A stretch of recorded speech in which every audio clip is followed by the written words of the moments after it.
నామానికి మహిమ కలుగును గాక. జీవన తొలి సంధ్య అనుదిన మన్నా అను ఈ ఉదయకాలపు వాక్య ధ్యానములకు మిమ్మల్ని ప్రేమపూర్వకంగా ఆహ్వానాన్ని తెలియపరుస్తూ నా నిండు వందనాలను తెలియపరుస్తున్నాను. మాకు అత్యంత ప్రియులైనటువంటి దేవుని పిల్లలారా, ఎలాగున్నారండి? బాగున్నారా? నిన్నటి దినం అంతా క్షేమకరంగా గడిచిందా? మీ పనుల్లో, మీ ప్రయాణాల్లో, మీ వ్యాపారాలలో దేవుడు తన కృపను ఇచ్చి మిమ్మల్ని నడిపించాడు కదూ. దేవునికి అత్యంత మహాకృపను బట్టి దేవుడు మరొక దినాన్ని మనకు అనుగ్రహించి ఉన్నాడు. ప్రియ దేవుని బిడ్డలారా, ఈరోజు ఆదివారం కదా, మరి దేవుని మందిరానికి కుటుంబ సమేతంగా వెళ్ళడానికి సిద్ధపడుతున్నారా? త్వరగా పనులు చక్కబెట్టుకుని మందిరానికి ముందే ఉండాలి. ఎవరో ఎప్పుడు వస్తారని కాదు, కానీ నేను నా కుటుంబం ముందే ఉండాలి అని మీ నమ్మకత్వాన్ని కొన్ని విషయాల్లో మాత్రం కాదు, వెళ్ళడం విషయంలో కూడా మనం రుజువుపరుచుకోవాలి. అవును ప్రియ బిడ్డలారా, దేవుని సన్నిధిలో మందిరానికి వెళ్ళడానికి తొందరపడాలి. త్వరగా నేను నా కుటుంబం మందిరంలో ఉండాలి అని మనము దేవుని సన్నిధికి వెళ్ళాలి. ఆదివారం కదా, అందరూ కుటుంబాలతో సహా వెళ్ళండి. ఎవరు ఆదివారపు ఆరాధనలు పోగొట్టుకోవద్దని మిమ్మల్ని ప్రేమపూర్వకంగా మీకు తెలియపరుస్తున్నాను. సంతోషంగా వెళ్ళాలి. దేవుడితో మనం మాట్లాడే ఆ స్థలము, దేవుడు మనల్ని దర్శించే స్థలము, దైవజనుల ముఖాంతరముల నుండి దేవుడు నీతో మాట్లాడే దినము. కాబట్టి దేవుని సన్నిధిలో దేవుని యొక్క మందిరానికి ఆత్మతో సత్యముతో ఆరాధించడానికి కుటుంబాల సమేతముగా వెళ్ళాలని మీకు మనవి చేస్తున్నాను. ఎలా వెళ్ళాలంటే ఒక మాట వాక్యములో నుంచి మీకు జ్ఞాపకం చేస్తాను. ఆదికాండము 22వ అధ్యాయము. ఆదికాండము 22వ అధ్యాయము 2వ వచనం. అప్పుడు ఆయన, నీకు ఒక్కడే ఉన్న నీ కుమారుని అనగా నువ్వు ప్రేమించి ఇస్సాకును తీసుకుని మోరియా దేశమునకు వెళ్ళి అక్కడ నేను నీతో చెప్పబోవు పర్వతములలో ఒకదాని మీద దహనబలిగా అతనిని అర్పించమని చెప్పాను. ప్రియదేవుని బిడ్డలారా, అబ్రహాముకు దేవుడు వాగ్దానం ఇచ్చినట్లుగా ఇస్సాకును అనుగ్రహించి, ఆ ఇస్సాకు ఇంకా పరిపూర్ణంగా ఎదగక ముందే ఆ ఇస్సాకును బలిగా ఇవ్వమని దేవుడు కోరుతున్న సందర్భం కనబడుతుంది. అది ఒకంత అబ్రహాముకు వేదనకరమైన పరిస్థితి అయినప్పటికీ, నిజంగా దేవుడు అడిగింది అబ్రహాము జీవితానికి, అబ్రహాము మనస్సుకు చాలా దుఃఖాన్ని కలిగించేదైనప్పటికీ కూడా మారు మాట్లాడకుండా, ప్రశ్న వేయకుండా, ఎందుకయ్యా అడుగుతున్నావు?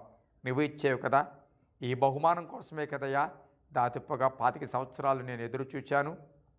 ఇచ్చినట్టుగా ఇచ్చి సంతోషం, మరలా అంతలోనే అడుగుతున్నావా ఈ బహుమానాన్ని అని ఈ ప్రశ్నలు ఏమీ సంధించకుండా, ఎందుకు అడుగుతున్నావు అనే మాట కూడా అడగకుండా అబ్రహాము దేవుడు అడిగింది ఇవ్వడానికి ఇష్టపడిన సందర్భము, తన కుమారుడితో కలిసి ప్రయాణం చేస్తున్న ప్రారంభించబడిన సందర్భం కనబడుతుంది. నిజానికి ఏ స్థలానికి వెళ్తూ ఉన్నారు అంటే మోరియా దేశమునకు అనే మాట కనబడుతుంది.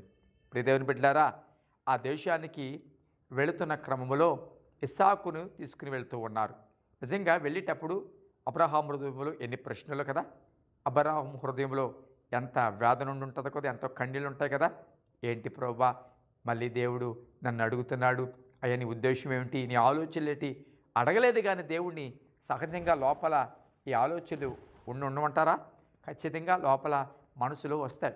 అయితే తన కుమారుని తీసుకుని ఏం జరుగుతుందో తెలియని పరిస్థితుల్లో, దాని గమ్యం ఎలా ఉంటుందో, దాని ముగింపు ఎలా ఉంటుందో, అసలు దీని వెనక దేవుడి ఉద్దేశం ఏంటో, అసలు దేవుడు అడగడానికి కారణం ఏంటో ఇవేమీ తెలియలేదు. కానీ దేవుడు మాటకి లోబడి వేదనతో, ఒక రకంగా దుఃఖముతో తన ఒకే ఒక కుమారుడు, తను ఎక్కువగా ప్రేమించిన కుమారుడు, దేవుడు వాగ్దానం చేసి ఇచ్చిన కుమారుడు, ఏ కుమారుడి చేత నా వాగ్దానం నేను స్థిరపరుస్తానని చెప్పాడో ఆ కుమారుని తీసుకుని ఆ మోరియా దేశమునకు బయలుదేరిన సందర్భం కనబడుతుంది. ప్రియదేవుని బిడ్డలారా, వెళ్ళేటప్పుడు చాలా వేదనతో వెళ్ళాడు. మనందరికీ తెలుసు, ఆ ప్రాంతానికి వెళ్ళాడు. మధ్యలో కుమారుడు అడిగిన ప్రశ్నలకు యెహోవా ఈరే అని సమాధానం ఇచ్చాడు.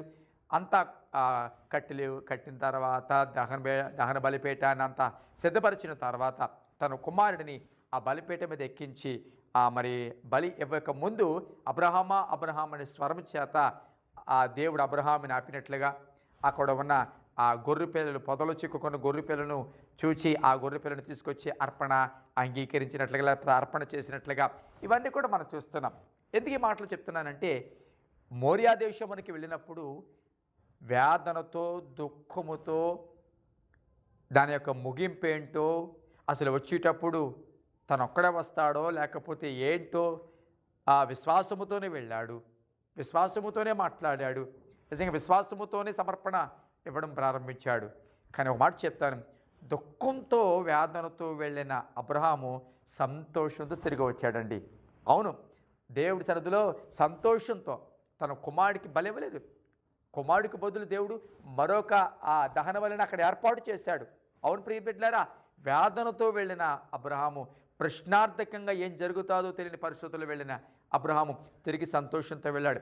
నువ్వు మందిరానికి ఏ వేదనతో వెళ్తున్నావో, ఏ సమస్యతో వెళ్తున్నావో, ఏ కృంగు పరిస్థితులు వెళ్తున్నావో, ఇది ఎలాగా అని ప్రశ్నార్థకంగా పిల్లల గురించో, నీ యొక్క వ్యాపారం గురించో, నీ భర్త గురించో, లేకపోతే నీ బలహీనతల గురించో, నీకున్న ఆర్థిక సమస్యల గురించో, నిజంగా ఏంటి ప్రోబా ఈ దీంట్లోంచి నేను ఎలా అధిగమించగలను, ఈ సమస్యకు పరిష్కారం ఏంటయ్యా, దీనికి ఈ చిక్కుముడి ఎలాగ విప్పబడుతుందయ్యా, నా కుటుంబంలో ఆ సమాధానం ఎలాగొస్తుందయ్యా, ఈ విషయంలో నేను ఎలాగో ఆదరణ పొందుతానయ్యా, నాయన ఈ యొక్క సవాళ్ళు నేను ఎలా అధిగమిస్తాను ప్రోబా అని ఒకవేళ ప్రశ్నలతో మందిరానికి వెళ్తూ ఉంటే ఈ వాక్యం వింటున్న దేవుని బిడ్డలారా, నీవు అబ్రహాం వలె సంతోషంగా తిరిగి రాబోతూ ఉన్నావు. సంతోషంగా మళ్ళీ తిరిగి వెంటికి వెళ్ళబోతూ ఉన్నావు. దుఃఖంతో వస్తున్నావా, దుఃఖంతో బయలుదేరావా మందిరానికి, సంతోషంగా నువ్వు తిరిగి వెళ్ళాలని నేను కోరుకుంటున్నాను. మళ్ళా దేవుడు నీ యొక్క హృదయంలో సంతోషాన్ని, నీ హృదయంలో ఆనందాన్ని నింపి ఊహించని గొప్ప కార్యాన్ని చేసి ఏ సమస్య అనుకుంటున్నావో ఆ సమస్యకు పరిష్కారం దేవుడి మందిరంలో దొరుకును కాక, ఏ వేదనతో వెళుతున్నావో ఆ వేదన దేవుడి మందిరంలో నాట్యముగా మార్చబడును కాక అని నేను కోరుకుంటున్నాను. ప్రియబిడ్డలారా, అవును, దేవుని సన్నిధిలో దుఃఖంగా వెళుతున్నాం, సంతోషంగా తిరిగి రాబోతున్నాం, దేవుడి జీవితంలో కార్యం చేయబోతున్నాడు. ప్రార్థన చేద్దామా? పరిశుద్ధమైన తండ్రి, నీ పరిశుద్ధ నామానికి స్తోత్రాలు చెల్లిస్తున్నాం. అయ్యా, ఈరోజు ఆదివారం నాయన బిడ్డలు ఈరోజు మందిరానికి అందరూ బయలుదేరుతూ వెళ్తుండగా అయ్యా ప్రతి ఒక్కరూ కుటుంబాలతో వెళ్ళడానికి సహాయం చేయండి. అబ్రహాము నాయన మోరియా దేశమునికి వెళ్ళినప్పుడు ఎంతో వేదనతో అయ్యా నాయన ప్రశ్నార్థకంగా వేదనతో వెళ్ళాడు, కన్నీళ్లతో వెళ్ళాడేమో, హృదయంలో ఎన్నో ఆలోచనలతో వెళ్ళాడేమో, కానీ వచ్చేటప్పుడు సంతోషంగా నాయన ఆనందంగా తిరిగి వచ్చాడు నాయన. కాబట్టి నాయన మోరియా అనే దేశంలోనే రాగల ఆ తర్వాత దినాలలో ప్రభా సొలొమోను ద్వారా నాయన మీరు మందిరము ఆ స్థలములోనే కట్టించినట్లుగా మేము వాక్య భాగాన్ని చూస్తున్నాం. కాబట్టి నాయన మోరియా ఆ ప్రాంతము అయా నాయన ఇస్సాకును బలిగా అర్పించవలసిన ఆ ప్రాంతము అయా నాయన మందిరానికి సూచనగా మందిరపు స్థలముగా కనబడుతుంది. కాబట్టి ఎంతమంది ఈరోజు మందిరానికి దుఃఖంతో వాళ్ళు ఉన్న పరిస్థితులను బట్టి వెళ్తున్నారో సమాధానంతో తిరుగువద్దురుగాక, ఆనందంతో తిరుగువద్దురుగాక, వారి యొక్క సమస్యకు పరిష్కారం దొరుకునుగాక అని ప్రార్థన చేస్తూ వారి దుఃఖాన్ని నాట్యంగా మార్చమని, వారిని అన్ని విధాల బలపరచమని నాయన మహిమ పొందమని యేసు నామములో అడుగుచున్నాం తండ్రి, ఆమేన్.